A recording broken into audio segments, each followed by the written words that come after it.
Olá pessoal, bom dia. Professor Álvaro aqui. Vamos agora com essa nova dinâmica de aula EAD. E então vamos continuar, pessoal do primeirão aí, ó, com a aula do módulo 3 sobre o Sócrates, tá? Então elaborei aqui um plano um roteiro para a gente seguir, até algumas ideias. E aí vamos fazer essa aulinha aí para vocês, beleza? Então, ó, seguinte, primeira coisa. O módulo 3 vai tratar sobre o Sócrates, tá? E o Sócrates, ele é um divisor de águas dentro da filosofia, tanto que a gente classifica a filosofia entre pré-socráticos e socráticos, tá? Só que para a gente entender a importância do Sócrates, a gente tem que entender o lugar, o meio social, o contexto histórico que ele está inserido, né? Então, primeira coisa, ele é um autor, né? Ele na verdade é um filósofo do século V a.C., que nunca escreveu nada, nunca publicou nada. O que a gente sabe dele é por meio de seus alunos e dos seus discípulos que relataram as coisas sobre ele, tá? Então, primeira coisa, ó, a gente tem que entender que em Atenas, antes do século V, existiu um conjunto de transformações políticas que possibilitou a Atenas ser um lugar da democracia. Então, a primeira coisa, ó, no século VII a.C., né, teve uma reforma de um legislador que chamava Drácon, e ele estabeleceu leis escritas no lugar de leis orais para deixar bem definido o que se poderia e o que não se poderia fazer em Atenas, tá? Deixar claro. Depois, no século 6 a.C., em 594, teve a reforma de Solon, tá? Que ela aboliu a escravidão por dívidas e fez o seguinte: os comerciantes era a classe que mais estava ascendendo socialmente, mais enriquecendo em Atenas. Diante disso, o que aconteceu? Ele disse o seguinte: a partir de agora, quem tem mais poder econômico, né, aqueles que têm mais poder econômico, vai poder exercer o papel de cidadão e, por consequência, o papel político.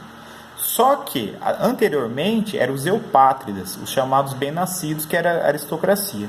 Posteriormente, com a reforma de Solon, não só os eupátridas, não só a aristocracia poderia exercer o papel político, mas também os comerciantes, que era uma classe em ascensão. Bom, diante disso, os eupátridas ficaram pé da vida, mas, enfim, era uma realidade que estava se criando em Atenas. Depois, em 508 a.C., né, Clístenes deu prosseguimento às reformas de Solon, e aí ele estabeleceu o seguinte: ele estabeleceu a ideia de ostracismo. O que é ostracismo? É você congelar o direito político, o direito de ser um cidadão em Atenas, caso ele se mostrasse contra as leis criadas, tá? E aí, por que isso foi importante? Porque inibiu o surgimento de governos tiranos, tá? E aí, além disso, o Clístenes, ele avançou no seguinte sentido: quem vai poder votar a partir de agora não necessariamente precisa ser rico, não precisa necessariamente ser de uma classe abastada, uma classe superior. Qualquer cidadão, em termos de renda, poderia votar, tá? Em termos de renda. E aí, além disso, o que a gente pode dizer que ele criou? Ele criou a Bulé, que é que a gente pode dizer que é um tribunal de 500 cidadãos de todas as classes sociais para analisar tudo que vinha ocorrendo em Atenas, tá?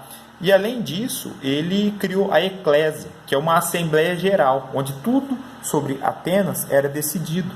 Ou seja, quais são os próximos passos, com quem que a gente vai entrar em guerra, o que fazer em guerra. Tudo isso era discutido em praça pública e todos os cidadãos participavam. Então a gente pode dizer que o Clístenes foi aquele legislador que consolidou a democracia na Atenas, tá? Só que essa democracia, pessoal, ela é uma democracia que ela não é perfeita. Ela é considerada uma democracia ainda assim escravista, tá?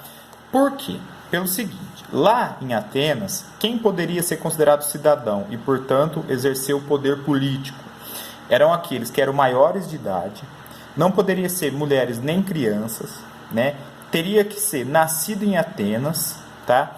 E enfim, não poderia ser um escravo, não poderia ser, teria que ser um homem livre. Então, diante de todas essas características, você poderia ser considerado um cidadão. Então era assim, era uma democracia censitária, não era para todo mundo, tá? Não era universalizada. Beleza.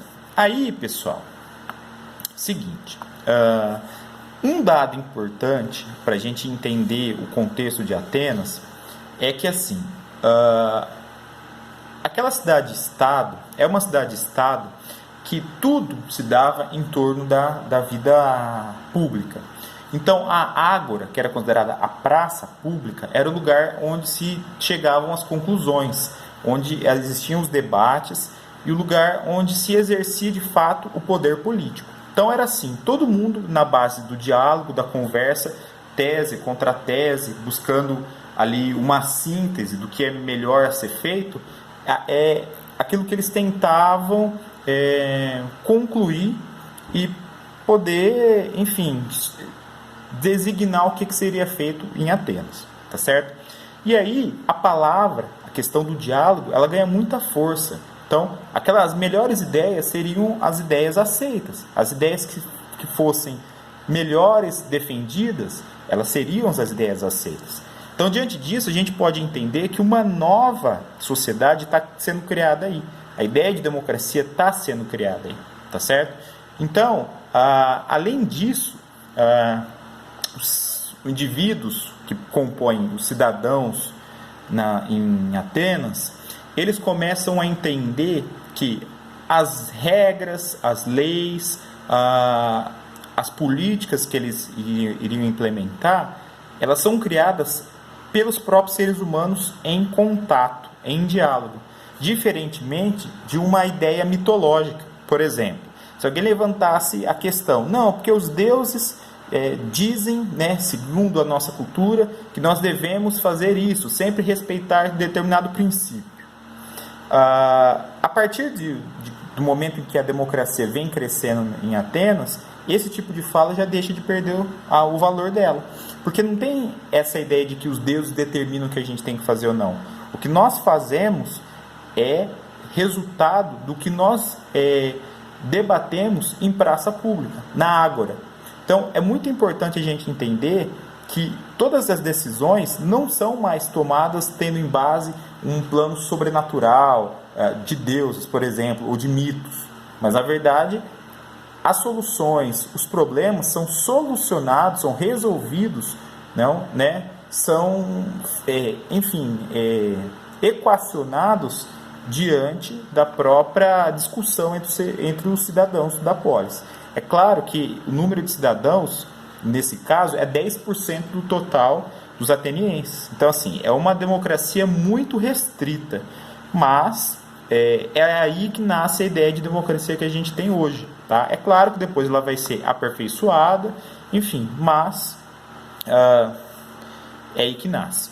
Então, pessoal, para essa primeira parte da aula, para essa nossa primeira aula, eu gostaria que vocês fizessem o seguinte, vocês pegassem aqui a apostila de vocês, né? Gostaria que vocês fizessem uma leitura, né, minuciosa até o tópico 2, tá? Que é um contexto que eu expliquei agora. Depois, eu gostaria que vocês fizessem aqui, ó, os exercícios 1 e 2, página 30 e 31, né, respectivamente, esses exercícios aqui, certo? 1 e 2, para mim, tá certo? Essa é a tarefinha dessa primeira aula, beleza? Valeu, hein?